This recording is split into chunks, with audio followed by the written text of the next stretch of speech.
What happens to a nation when its dream of unity turns into decades of war? Somalia, land of poets, warriors, and proud traditions, has faced a history not just of battles, but of survival. Before we talk about guns and governments, we must, first, understand the people, the pain, and the power behind this long and difficult journey. The roots of Somalia's military conflict history can be traced back to its colonial legacy. A time when foreign powers divided and ruled the Somali territories for their own strategic interests. During the late 19th and early 20th centuries, Somalia was carved up between European colonialists primarily, the British in the north and the Italians in the south, while France held what is now Djibouti. These powers imposed artificial borders that ignored clan structures, cultural ties, and traditional Somali governance.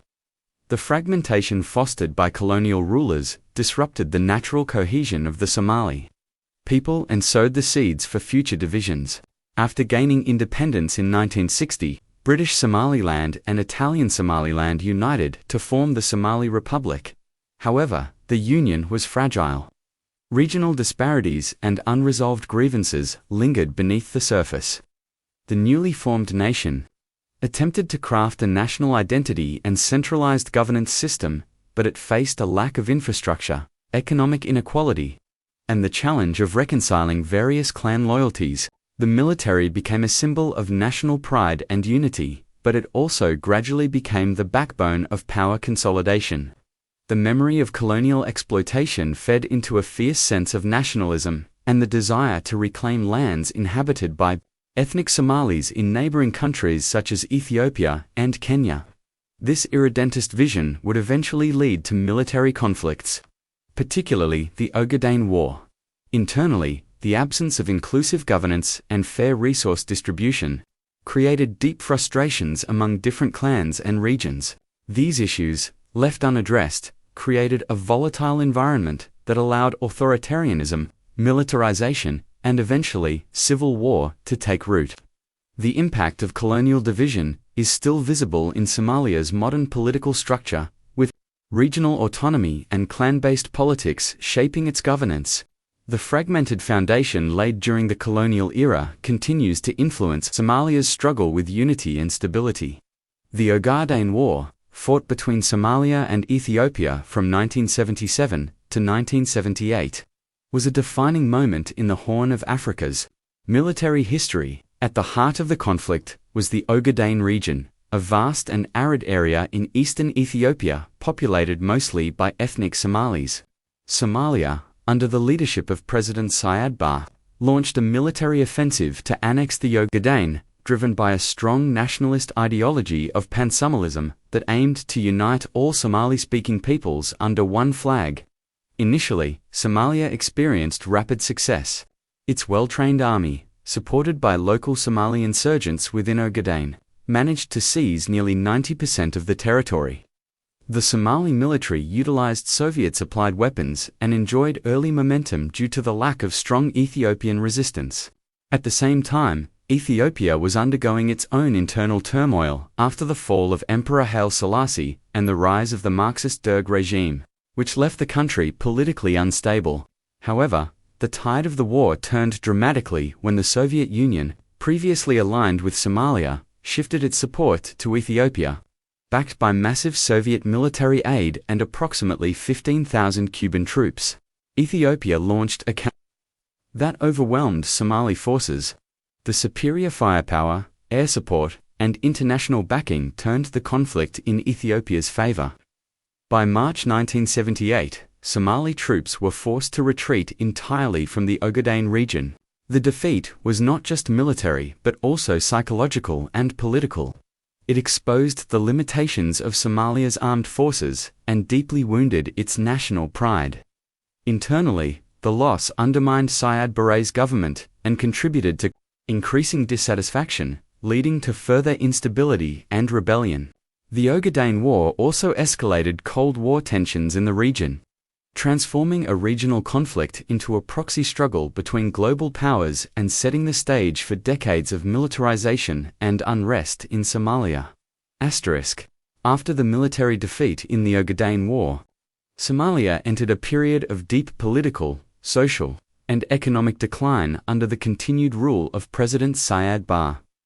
Having seized power in 1969 through a military coup, Barre had positioned himself as a modernizer and nationalist, initially, gaining support by promoting scientific socialism and implementing reforms. However, over time, his regime became increasingly authoritarian. The military and intelligence services were used to suppress dissent, and political opposition was silenced through imprisonment, torture, and executions. While Barre attempted to maintain a sense of national unity, his policies often favored certain clans over others, particularly his own Marahan clan. This favoritism deepened divisions among Somalia's powerful clan families, creating widespread resentment and hostility. Economic mismanagement, corruption, and dependence on foreign aid further weakened the country. As the economy collapsed, poverty, unemployment, and hunger spread, fueling anger across the population. By the late 1980s, resistance to Barre's rule intensified. Armed opposition groups, often organized along clan lines, began to emerge in various parts of the country. In northern Somalia, the Somali National Movement, SNM, formed by members of the Izok clan, launched a major rebellion.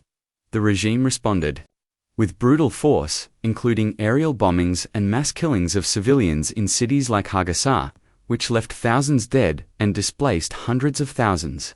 The government's violence only strengthened the resolve of the opposition. By 1991, a coalition of rebel groups advanced on Mogadishu, the capital, forcing Barre to flee into exile. His fall marked the collapse of the Somali central government, and the country descended into a full-scale civil war. With no central authority remaining, rival warlords took control of different regions, dividing the country into territories ruled by militias. The once powerful national military dissolved, and Somalia entered an era of chaos and fragmentation. Following the collapse of Somalia's central government in 1991, the country descended into lawlessness, clan warfare, and humanitarian disaster. As rival warlords fought for control of Mogadishu and other regions, civilians were caught in the crossfire, and essential services vanished. Food shortages, looting, and mass displacement led to a severe famine by 1992, causing the deaths of an estimated 300,000 people. The international community, alarmed by the humanitarian crisis, responded with aid and military intervention. In December 1992, the United States led Operation Restore Hope, a United Nations-sanctioned mission to deliver humanitarian assistance and secure access for relief organizations. Initially welcomed by many Somalis desperate for food and security, the mission soon encountered resistance from local militias, particularly those loyal to warlord Mohammed Farah Aidid. Tensions escalated as the US and UN forces shifted from purely humanitarian objectives to peace enforcement, targeting warlords and attempting to disarm factions. This change led to violent clashes.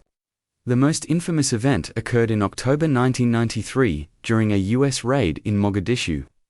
Intended to capture Aidid's top commanders, the operation went disastrously wrong, resulting in the downing of 2 American Black Hawk helicopters and a prolonged firefight in the streets.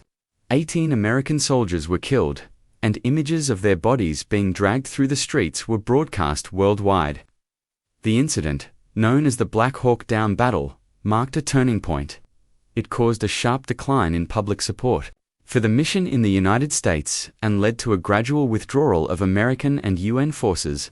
By 1995, the United Nations ended its peacekeeping operation in Somalia. The withdrawal left Somalia once again in the hands of warlords and militias, with no functioning central authority. The brief hope for stability faded, and the country plunged deeper into civil conflict and fragmentation.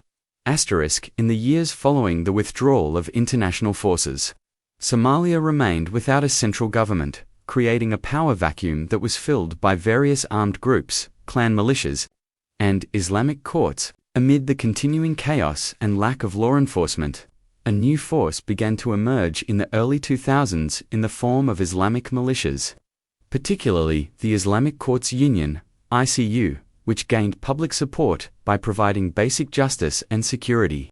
In areas under its control, the ICU grew rapidly and by 2006 had taken control of Mogadishu and much of southern Somalia. While some viewed the ICU as a stabilizing force, its leadership included hardline elements who rejected Western influence and sought to implement strict Sharia law. This development alarmed the transitional federal government of Somalia, which had international backing but little real power on the ground, and especially concerned neighboring Ethiopia, which feared the rise of Islamist influence along its border. In late 2006, Ethiopia, with US support, launched a military intervention to remove the ICU and support the transitional government. The Ethiopian invasion succeeded in ousting the ICU, but it also triggered fierce resistance from Somali militants. One of the most powerful groups that emerged from this resistance was Al-Shabaab, a radical Islamist militia that had once been the youth wing of the ICU. Al-Shabaab rejected any foreign presence and launched a sustained insurgency using guerrilla tactics, suicide bombings, and targeted assassinations. They quickly gained control over significant territory in southern and central Somalia. The group imposed its interpretation of Islamic law and created a state-like structure in the areas it ruled. Despite efforts by Somali forces and international allies, Al-Shabaab proved resilient, adapting to military pressure and expanding its influence through terror tactics, recruitment, and alliances with global jihadist networks like Al-Qaeda, becoming a major threat to Somalia's fragile stability. In response to the growing threat posed by Al-Shabaab and the ongoing instability in Somalia, the African Union established a regional peacekeeping mission, known as AMISOM, African Union Mission in Somalia. In 2007, its initial mandate was to support the weak Somali transitional government, help stabilize the country, and combat the spread of Al-Shabaab. AMISOM began with troops primarily from Uganda and later included soldiers from Burundi, Kenya, Ethiopia, and other African nations. Unlike earlier international interventions, AMISOM was more focused on African-led solutions and had a more robust combat mandate, allowing it to engage in offensive operations against insurgents. Over the years, AMISOM forces played a critical role in driving Al-Shabaab out of major urban centers, including Mogadishu, Kismayo, and Bidor. Their operations weakened Al-Shabaab's control over territory and reduced the group's ability to govern openly. With AMISOM's support, the Somali National Army gradually regained some capacity and began participating in joint military efforts. The presence of AMISOM also allowed for the gradual rebuilding of government institutions and the return of some level of political stability, especially in the capital. However, despite battlefield losses, Al-Shabaab remained resilient. The group shifted its strategy toward asymmetrical warfare, using bombings, assassinations, and hit-and-run attacks to destabilize both military and civilian targets. AMISOM troops faced constant threats, including improvised explosive devices, IEDs, and ambushes. Over time, the mission became expensive and stretched thin, leading to growing pressure on troop-contributing countries. In 2022, the African Union transitioned AMISOM into a new mission called ATMIS, African Union Transition Mission in Somalia, with a goal of gradually transferring security responsibilities to Somali forces. Though the mission achieved key tactical victories, lasting peace and full security remained elusive. With Al-Shabaab still conducting deadly attacks and maintaining influence in rural regions, the long conflict continued to challenge Somalia's path to recovery and peace.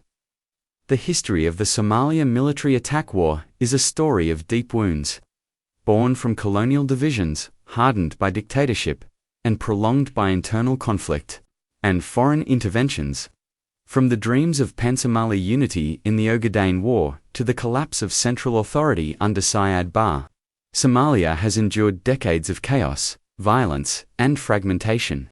International efforts, both through the United Nations and African-led missions like AMISOM, brought moments of hope but also revealed the complexities of rebuilding a broken state.